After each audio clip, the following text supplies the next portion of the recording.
real mastery in our craft as horse professionals is not in all this complicated, fancy stuff.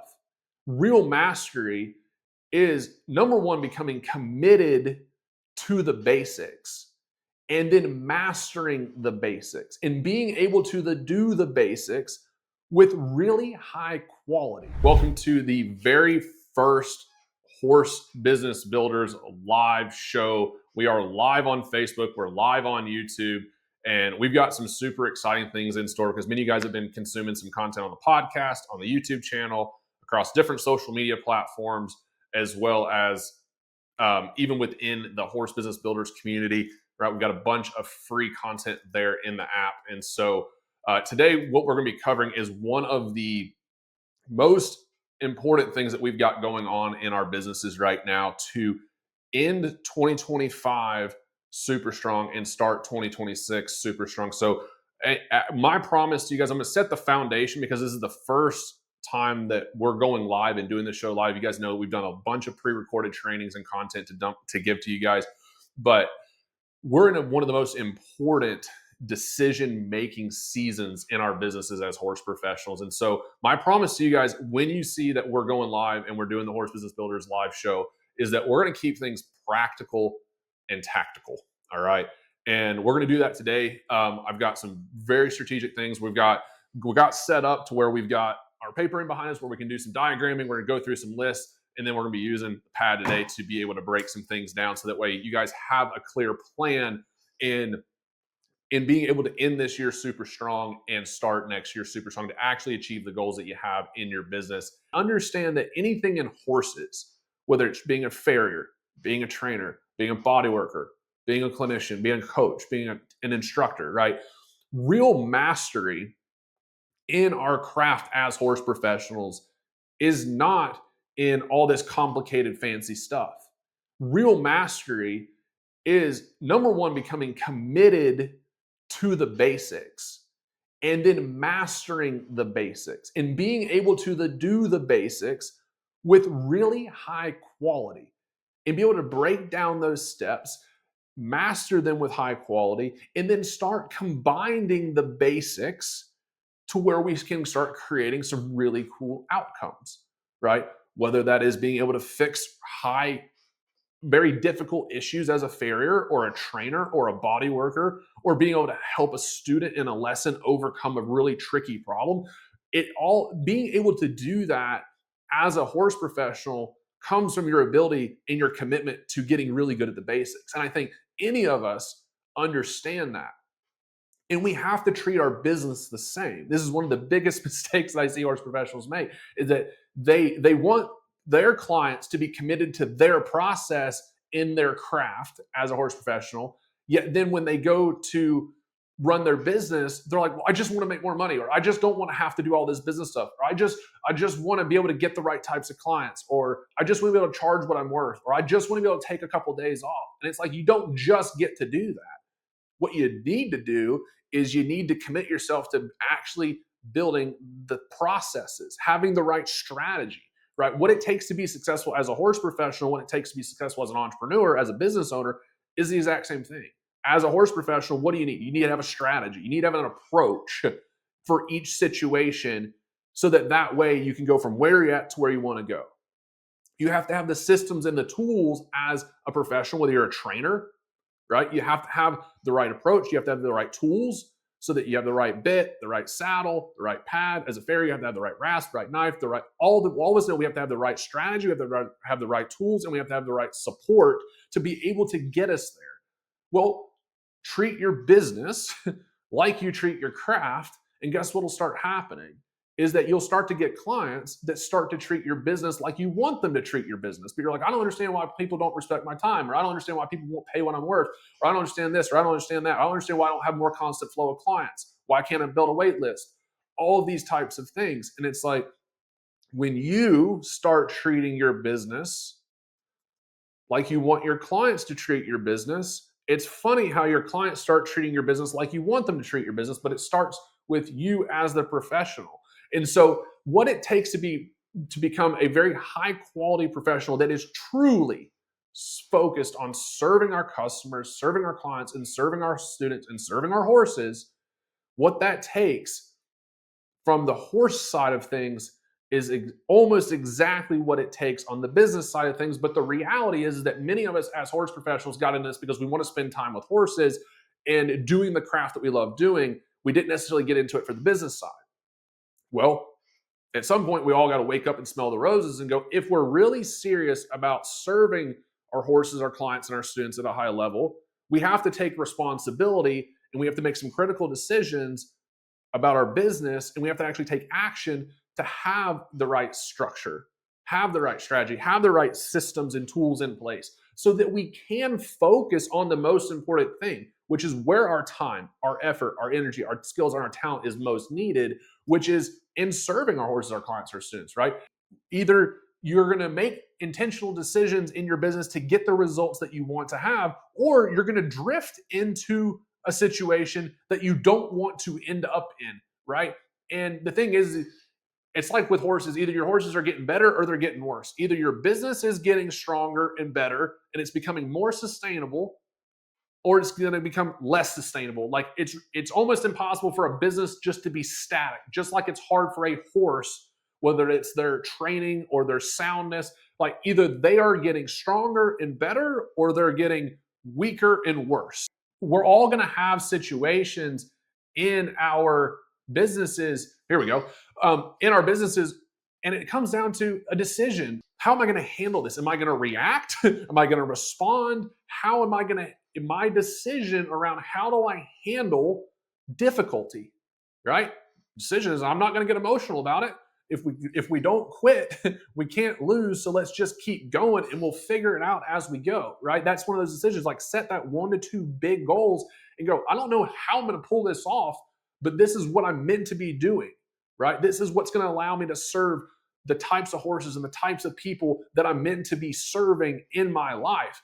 And I'll throw this out there. I always like to share this with people in case, because I remember those years where I didn't know this to be true, right? But a decision, we've talked about setting these goals, setting these intentions, but also we have to look at what a decision actually means, right? And so we know what this means is to cut, right? Because think about incision, go to the vet. We want to stay away from there, right? But scission means to cut, and of the Latin root means away, right? And so in a Western mentality, a lot of times we think from a decision-making standpoint, what else do I need to be doing? But oftentimes a decision is, what do I need to stop doing? Because when you say yes to one thing, you're saying no to something else. Okay, that is how it works. That is how decisions work. Okay, is when you make the decision of I'm going to put my time, my effort, my energy, my finances towards this part of my business or in my life, you're saying no to something else, right? When I made the decision that I'm going to go live and do this Horse Business Builders live show, I'm making the decision that the days and the times that we do this, I'm not spending it with my kids or spending it with my wife or riding my horses. Okay. Every decision, right? There are pros and cons to that. So we want to be very intentional about this, because when you say, I'm going to serve these types of clients or I'm going to charge these types of prices, that has a contrary flip to that of, if I focus on serving these people, then I'm not serving these people, right? And that's a really good thing, because from a branding standpoint, if you try to be for everybody, you're going to be for nobody, okay? So you want to be very specific in this. And the more specific you can be, the higher quality results you can drive in your business, right? The more specific you are in how you trim a hoof or how you perform your body work or how you train a horse, the higher quality the outcome is. If you're like, oh yeah, just generally pull the rein to the right, you're going to get a general response or a poor response, right? So we want to be specific in this. So next thing, okay, second step. And again, we're using this as a filter instead of, I'm not taking you through all the ins and outs of this in terms of all the individual systems per se, but we're using this framework today as a filter for what decisions do I need to be making to set my business up for success. going into this new year. So the second one is what we refer to as our, you guys are going to see my doctor's handwriting, attraction. Okay, that's horrible, but we're just going to roll with it. Okay, attraction. Okay, so this step, right, within the attraction, if we're talking about making decisions, who do I want to serve, right? What type of content am I going to be making, right? That would be a decision within the attraction. But one of the things is attraction fundamentally is marketing. Okay, every business has to have a marketing system. People have to have a way to find you. And a lot of people go, I don't want to market my business because I don't want people to think I'm salesy. Guess what? Marketing, the reason we look at this is what we do. Whoops. This is how we do it. And this is a principle of how we approach building businesses. We don't just focus on what we do, we focus on how we do it. When you focus on how you do what you do, it changes what you do, right? So we want to attract the right types of customers to our business, right? So if you're thinking about like, how can I attract the right types of business to work with me? Because if you don't have a marketing system, you don't have people that are interested in working with you. Okay, there's only 4 ways for people to be able to find you: organic content, paid content, partnerships or affiliates, which could be referrals, and then direct outbound, like direct messaging people. Those are the only 4 ways for you to get new customers and new clients. Okay, so you got to make a decision. Which one of those 4 ways am I going to use? And then how will people actually discover how they can help them? Because marketing is you getting your message, put your message to who you can help, letting them know, this is more detail I was planning on going, letting them know how, golly, my brain's going faster than my hands, guys, how you can help them. Okay, that's what marketing is. Marketing is you getting your message to who you can help and letting them know how you can help them, right?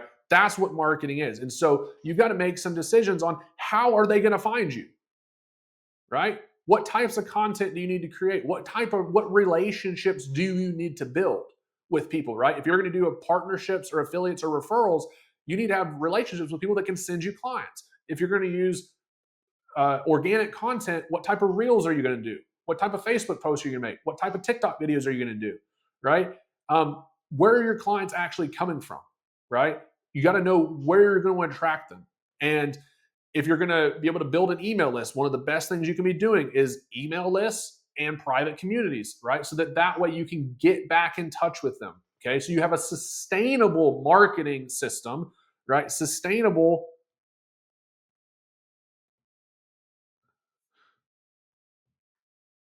I would say marketing system. One of the number one things you can have here is an email list, text list, and or private community. Okay? Because organic content is tough to get back in front of people, right? So if you have a sustainable marketing system, you want to have the tools in place that allow you to have a email list, text list, in a private community, because you can reach these people consistently this way, right? And that is key. In order to be able to attract the right types of clients, you have to be able to reach them consistently so that way you can build that relationship with them. You can build the trust with them. You can actually be able to then, over time, as they learn more about you, how you can help them, and what you offer, then they can go, okay, now I'm interested in working with Sally or Susie or John or Bobby, whoever, right? And so you want to have the strategy and the tools in place within your marketing system to get to the right customers, okay? So that part's really, really important. From here, so I'm bringing this up, guys. I don't want to get lost in just the technicalities of this, because the whole point of today, right, is for you to be looking at where do you want to go with your business in 2026 and where are you currently at right now. I'm taking you through some of these pieces right here, and you might go, that's a hole in my business, right? I don't have that part in the marketing strategy, or maybe I wasn't looking at marketing that way before, or hey, I don't have an email list or a text list or a private community or anything like that. Then you might go, okay, I need those tools in my business so that I have a sustainable marketing process, right? This is first, in order for us to make the strategic changes that we need to make, we have to have the awareness of where we're at, right? We can't fix a problem if we're not aware of the problem, right? We can't move towards a goal if we're not clear on what the goal is and we're not clear on where we're at and we're not clear on what the process is to get there, right? These 5 steps: first, decisions; second, attraction; decisions to marketing, right? Attraction is how we do the marketing, but decisions, attraction, these 5 steps I'm taking you through are the core pillars that every business has to have in place to build a sustainable, profitable business. There's no shortcuts, right? There's no shortcuts to becoming a really good horse trainer. There is no shortcuts to becoming a good body worker or a farrier or a trainer or a teacher or whatever. There's no shortcuts to building real businesses that are truly profitable and truly sustainable. Okay, you cannot bypass the basics. And so the third one that we're going to go into here is what we call closing. Okay, this is what we look at as closing the deal. Okay, and this by definition is your sales process. Okay, now the sales process is where really healthy client relationships get established. Okay, so this is one of the most important things to realize, is that a couple of things happen in the sales process. Healthy client relationships. Okay, this attracts right customers. I'm going to put an X here for this one. Eliminates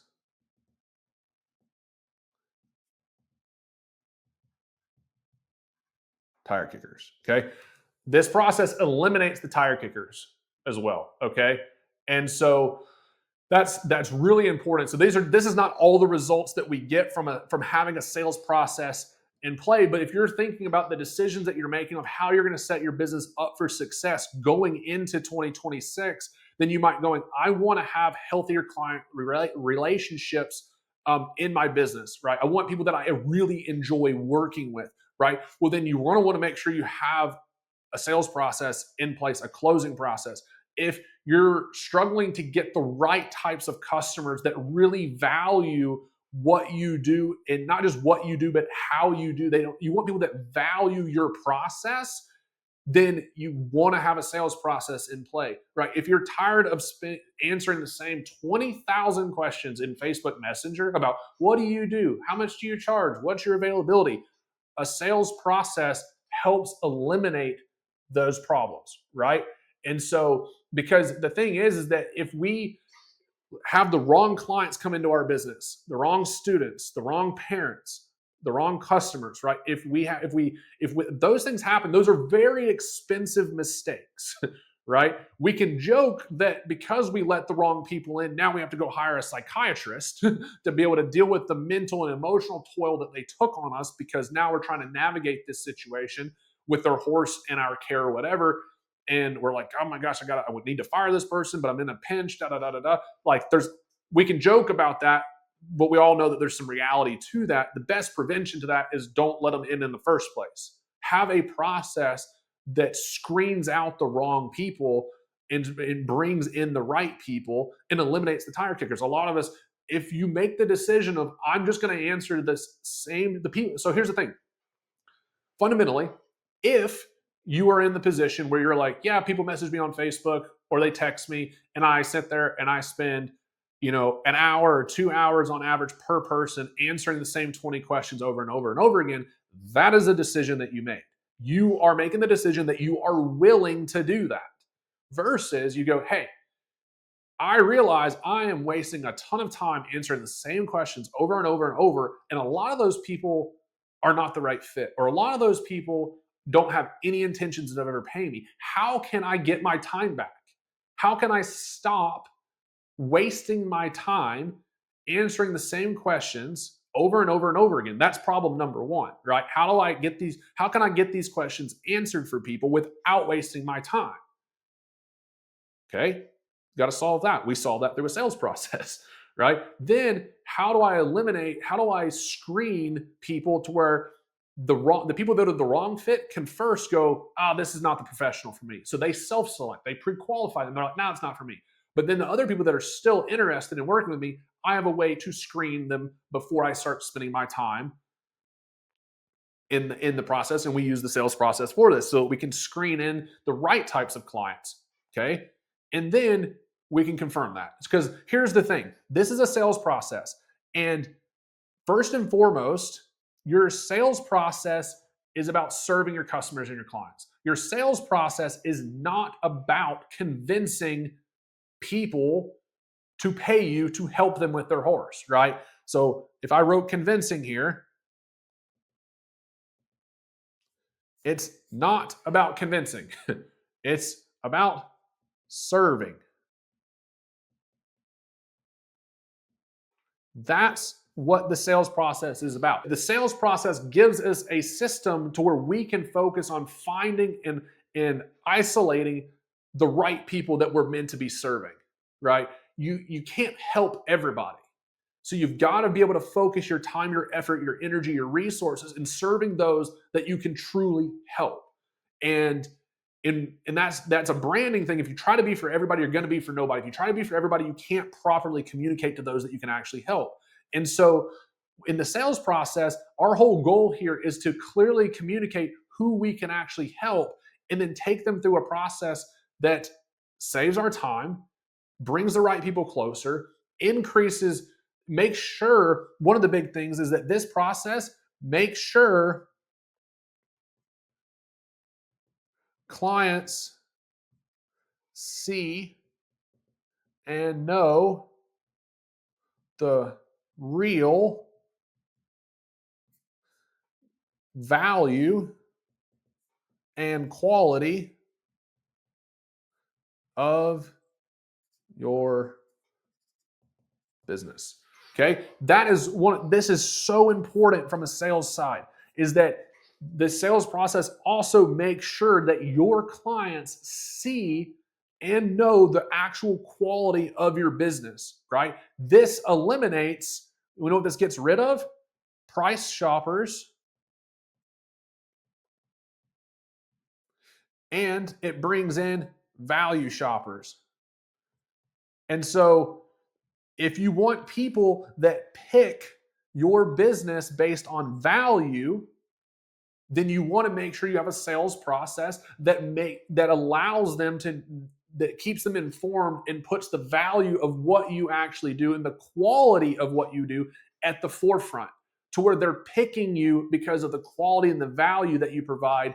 They're not picking you just out of price and convenience, right? But people will not do that unless you have intentionally made the decision and set up a system in place to where that happens, right? Because consumer psychology has people naturally asking, what do you charge and what's your availability? That's a normal question. But as a business owner, if you want to be price shopped, play the 20,000 questions in Facebook Messenger. If you want people to pick you because of the quality and the value that you provide, then you have to make sure that you have the structure and the systems in place to make that happen. So if you're looking at your business right now and you're going, I need healthier client relationships, I need a better way to attract the right types of customers, I need to eliminate wasting time with tire kickers, I want to make sure that I'm having people that are picking my business because of the value, and you don't have that in place now, then a priority going into this next year is making sure that you have a sales system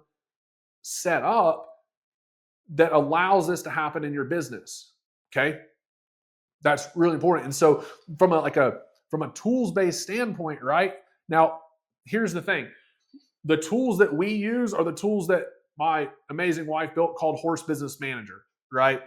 When we talk about email lists, text lists, websites, applications, all those things, the number one tool that we can recommend to you is called Horse Business Manager.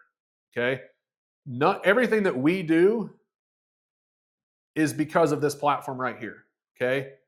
And so that this is an all-in-one place for you to run your business, right? It saves on average 20 hours a week for most horse professionals is the average amount of time. There are businesses that save way more than that, and there are some businesses that'll save 10 to 15 hours, right? But if you just look at 20 hours a week is what it's saving, 1,000 hours a year, right? That's average, normal, conservative amount, right? If you charge $50 an hour, that's $50,000 of your time that can go back towards serving your horses, serving your clients, serving your students, putting it with your family, right? Spending time with your husband, your wife, all those people that are actually need your time, effort, and energy. Okay. That's where your time should be going. So when we talk about tools, the number one tool we recommend and that makes this whole show happen is Horse Business Manager, right? We built it because it's what my training business needed in the beginning. Other horse professionals have been asking for years, what do you use? And so that turned into us creating this platform. So it's a no-brainer, right? This is what it saves, not what it costs. Okay, saves average, low, and that's just time saved. That's not when we talk about like having the right sales systems in place, having the right marketing systems in place, having the right delivery systems, which is what we're going to get into next, right? Then we're talking about actual profit increase in your business, okay? And that's just time saved. That's not even money made in the business. All right, so number 4, guys, delivery. This is where most horse professionals lose the most time. So we're talking about like, you're like, how can I possibly save 1,000 hours? It's not that much. It's like saving you 2 hours on average a day from answering messages, from client communications, from billing, marketing, right? It's so easy for 2 hours a day to get lost just in day-to-day stuff. And that's where most people lose so much time, right? So when you get into the delivery, once someone pays you and you're delivering that service, right?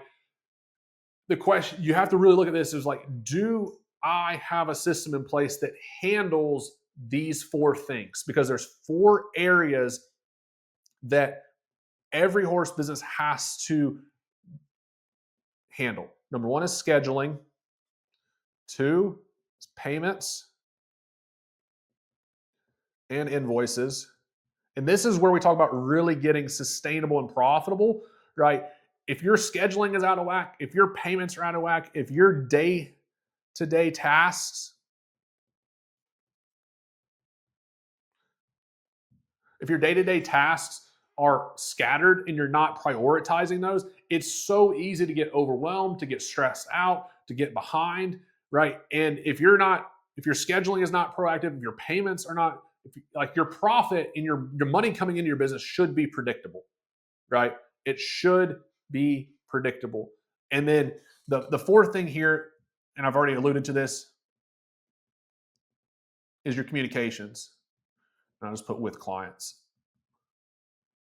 Right. And so it's so easy when you look at the amount of time. I would challenge you in the next day or two or in the next week to add up how much time do you spend on average doing these things on a monthly basis, because it will creep up on you. And a lot of times what ends up happening is that we get behind on these things and then we have to spend an entire day or an entire 2 days trying to catch up on all of this. And this also with payments and scheduling is just like overall finances.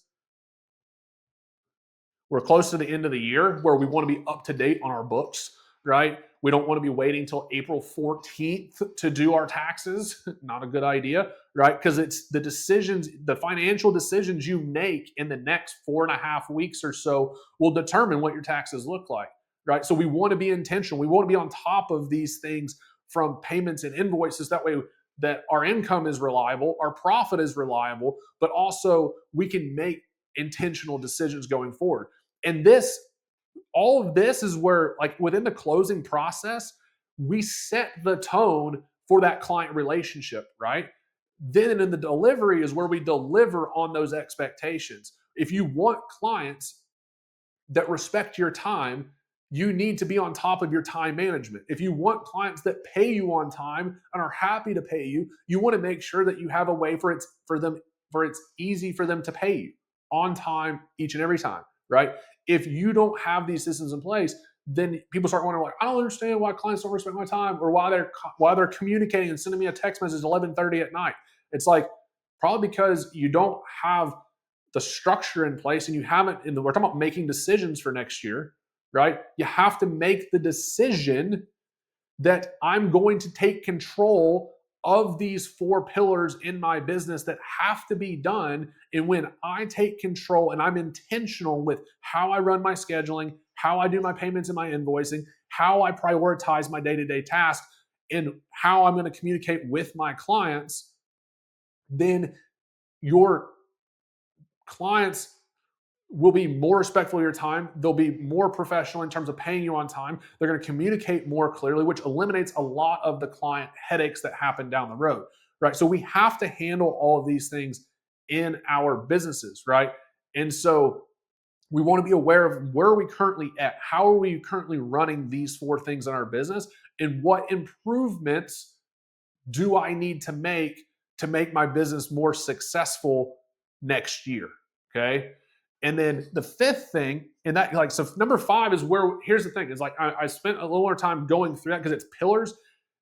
Exactly how you're going to do that in your own business, it depends on your specific business, because the way a farrier is going to run their schedule is a little different than a trainer or a boarding facility is going to run their schedule. But those are the four things that we all have to handle as horse professionals to make that happen. Now, the fifth one here is massive. Like, if you're talking about increasing profitability, increasing the sustainability of your business to where you can shut this revolving door and you can really move things forward in your business, is what we call retain. And from a business sense, this is what we call upsell, but this is also where we say serve.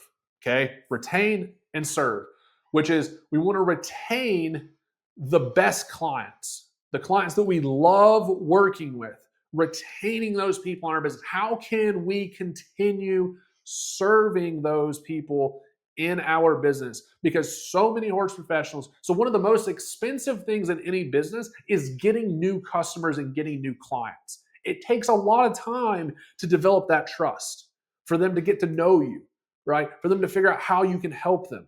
And when you have clients that you are serving, that you love working with, and they love working with you, one of the best things that you can do for them and their horses and yourself is go, how can I keep working with this person? How can I keep serving them? Because when you keep serving them, right, you don't have to replace them.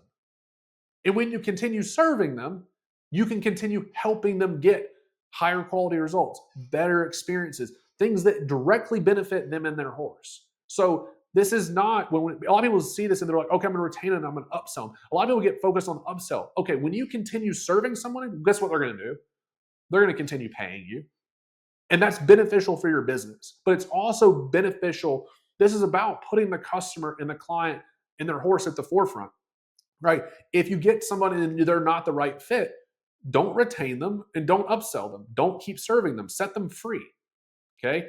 If you bring somebody in and you're like, you know what, this was great, I was able to help them with what we did, but they're just not the right person for us to continue serving, maybe because they have different goals or different ambitions or different set of problems or whatever, then you say, okay, this was great. This worked out really well. We served the best we could. They had a good experience. And then you set them free to go, continue on their journey. But for the right people that you can continue serving and it's in their best interest and it works out for you too, then be intentional about how you can retain them. What can you do to continue helping them? Because when you solve one problem for them, it leads to another set of problems. And it's like, if someone, a farrier is an easy example of this, because a farrier has a very good retention program, but a farrier might get hired to fix a horse that has a soundness issue. And then from after that, they fix the soundness issue. And then the client might go, well, okay, now thanks for fixing that, because you're the high-end guy that fixes soundness issues. I'm going to go back to my regular farrier if you'll just catch him up to speed on what to do. you're like, no, no, no, like this takes high quality maintenance, right? And from a trainer standpoint, you can train a horse, you can train the owner, and then from there, the owner's going to need support to continue with the training to maintain the level of training that you did on that horse, right? So they're going to need some type of support, whether that's in-person support, virtual support, lessons, whatever it is, right? But there's a way to continue serving them, and we should do that with them. And the big thing that you have to understand is we talked about like marketing is expensive, right? Every client that you bring into your business costs you real money. It costs you time to bring that customer in. When you retain them, then that cost that you incurred, I'll just do this. This is nerdy business, but you guys are here. And so I'll explain this to you. Okay. So when you acquire a new client, right, you have something called CAC, which is cost to acquire a client. And let's just say it costs you $200 to bring in a new client, which for a lot of people is going to cost a hell of a lot more than that. Because that means that if it was $50 an hour, which I used that example earlier, if it took you 4 hours of your time to bring in a new customer, then it would cost you $200. Well, it probably costs you more than that in time. So $200 is probably conservative to bring in a new client. Then you have something called LTV, which is lifetime value. This is how much money they spend with your business. So let's just say that they come in and they spend $1,000 with you for the service number one. Okay. So they spend $1,000. This right here is a 1-to-5 ratio, right? Of LTV or CAC to LTV. Okay. So you spent $1 in marketing and in customer acquisition, you made $5 back. Pretty dang good return. Fair enough. Right. But then if you can retain them, and let's say that they spend another $1,000 just for easy numbers. Okay. They spend another 1,000 for service number 2. Then that revenue goes, they spend $1,000 here. You get my point. So this ratio becomes a 1-to-10. Okay. And so now for the same dollar that you spent to acquire that client, instead of just making the $5, your business is making $10. It instantly boosts the profitability of your business. And because you retain that customer, if that spot stays full, you don't have to go incur another $200 right away. Okay. So this is real business. Like this is understanding. You may not know how much it costs you to acquire a client. You should figure that out, but I wouldn't get caught up on that too much. What I would understand is that it costs you real time and real money to bring a customer in. And if you have someone that you can continue helping, you should. You should continue helping them. Because when you do help them, it's in their best interest, it's in their horse's best interest, and it makes a radical difference in the sustainability and the profitability of your business. And the more sustainable, the more profitable are, the more that you can be around to actually serve people and help them, right? And so we want to make sure that we have an intentional retain and upsell process in our business to continue serving the right customers, right? Because oftentimes too, those types of customers that we retain and sell, guess what they become? Really good referral sources. Because they have friends, they have colleagues, they have people that they ride with, and they're like, hey, Susie, you should go over to John. John can really help you.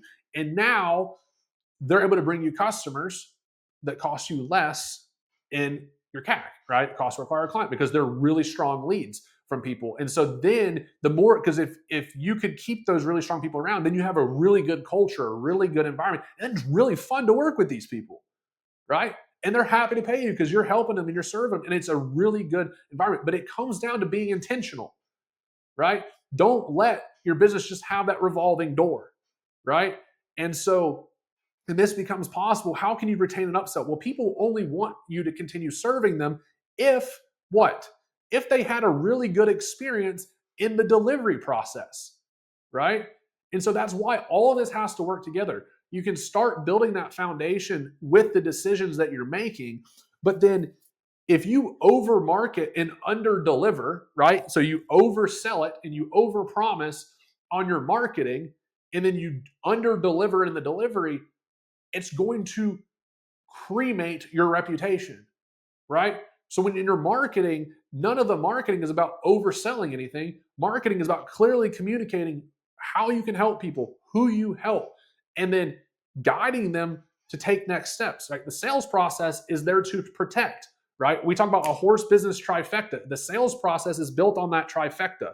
Okay. Actually, I can draw this now. I usually have to do this little deal like that where I have to do it virtually, but now I can. So this is what we call horse business trifecta. Okay. I'm excited. This is fun. All right. I hope you guys are having fun.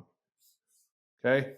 And so let's just say you have the horse. It does not matter. I started putting the horse at the top of the triangle because everyone got all offended on who I put at the top of the triangle. Okay. But the horse is not an idol, by the way. But we can put the horse there. Let's put the owner over here. And then let's put the professional here. Okay.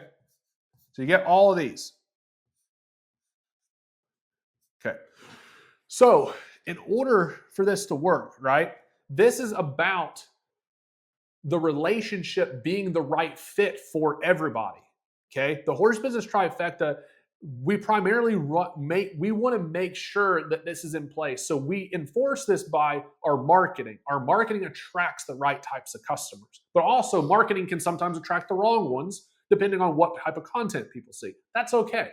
That's why we have a sales process. The sales process is a filter to find the right types of customers and clients. And in the sales process, that's where us as a business owner has a process in place and even like a final phone call to make sure that this is in alignment, right? Because the thing that we have to understand is that all of these are like, I'm going to draw this a little differently.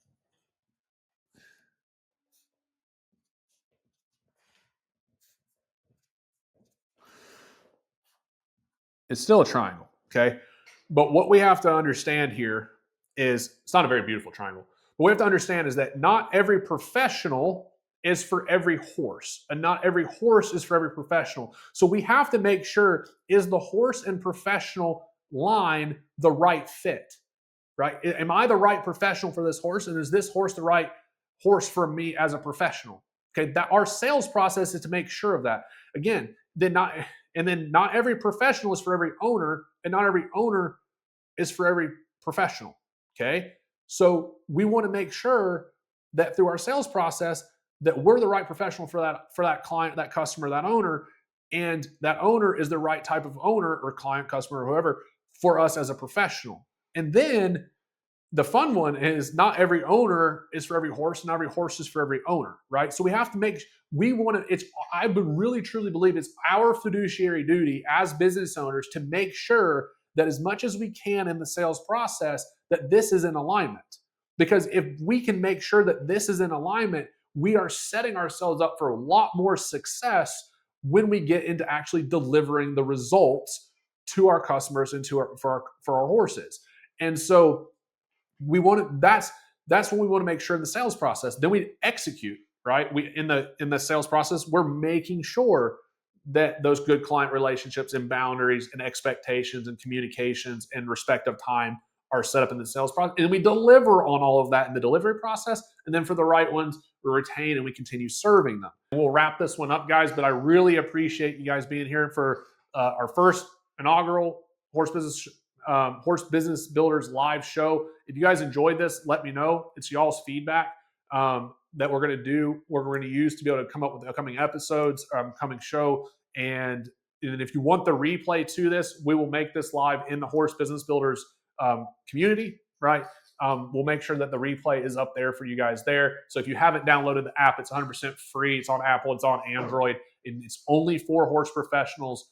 We got a lot of in-depth trainings. There's lots of great conversations going on in there. And we've built that to support fellow horse professionals, because the fact of the matter is the better our business runs, the better we can serve our horses, the better we can serve our clients, the better this industry gets. And I think that's what we're called to do, is that we're not, we're meant to make this better today so that we can reap some of that harvest, but we're also meant to make sure that we're building an industry that sets the next generation up for success as well. And that comes down to the decisions, the actions that we're taking in our own businesses right now, because we are, we're sowing seeds every day. We're laying the foundation. We are the example for the next generation.